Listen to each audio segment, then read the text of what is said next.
Hi అండి. YouTube ప్రేక్షకులకి నమస్కారము. ఇక్కడ కనిపించేది మరుగుమందండి. ఈ మరుగుమందు అనేది 2 రకాలు. ఇక్కడ కనిపించేది లిక్విడు. ఈ లిక్విడ్‌ని వచ్చేసి మనం ఎవరినైతే మన మాట వినాలి, లేకపోతే ఎవరినైతే మనం వశపరుచుకోవాలి అనే వాళ్ళకి మాత్రమే పెట్టాలండి. ఈ మరుగుమందు అనేది స్వయంగా మా తండా ప్రాంతంలోనే పవర్‌ఫుల్ ఒరిజినల్ మూలికలన్నీ సేకరించి పవర్ఫుల్గా తయారు చేస్తాము. ఇక్కడ కనిపించేది మునగాకండి. ఈ మరుగుమందులో ఈ మునగాకు అనేది ఒక ప్రధాన పాత్రగా పోషిస్తుంది.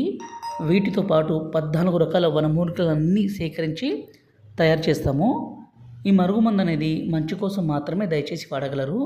అంటే భర్త భార్యను కొట్టడము, అనుమానించడము, సరిగ్గా చూసుకోకుండా వేరే వాళ్ళతో మాట్లాడడము, వేరే వాళ్ళతో తిరగడము, అదేవిధంగా భార్య వచ్చేసి భర్తను దగ్గర రానియకుండా వేరే వాళ్ళతో తిరగడము, వేరే వాళ్ళతో మాట్లాడడం ఇలాంటి పని చేస్తుంటే ఈ మందు పెట్టొచ్చు. అదేవిధంగా ప్రేమికుల మధ్య సమస్య ఉన్నా, అత్తాకోడల మధ్య సమస్య ఉన్నా, తల్లిదండ్రులను సరిగ్గా చూసుకోకుండా కొడుకులు వాళ్ళు కూడా ఈ మందు పెట్టొచ్చండి. ఇది ఎంతసేపటికి మంచి కోసం మాత్రమే. అదేవిధంగా రెండోది వచ్చేసి పౌడర్ ఉంటుంది. ఈ పౌడర్ని వాళ్ళు తినే తాగే దాంట్లో పెట్టాలి. ఈ లిక్విడ్ని వచ్చేసి ఎవరినైతే మనం వశపరుచుకోవాలనుకుంటున్నారో వాళ్ళ బట్టలకి, చెప్పులకి, తలకి, శరీర భాగాలకి పూయాలండి. ఎంత మొండి వ్యక్తి అయినా సరే పూర్తిగా మారిపోవాల్సిందే, మీకు వశం కావాల్సిందే. గురువుగారి నెంబరు పైన డిస్ప్లే మీద ఇచ్చాము. ఈ నెంబర్కి ఫోన్ చేసి ఈ పవర్ఫుల్ ఒరిజినల్ మరుగుమందుని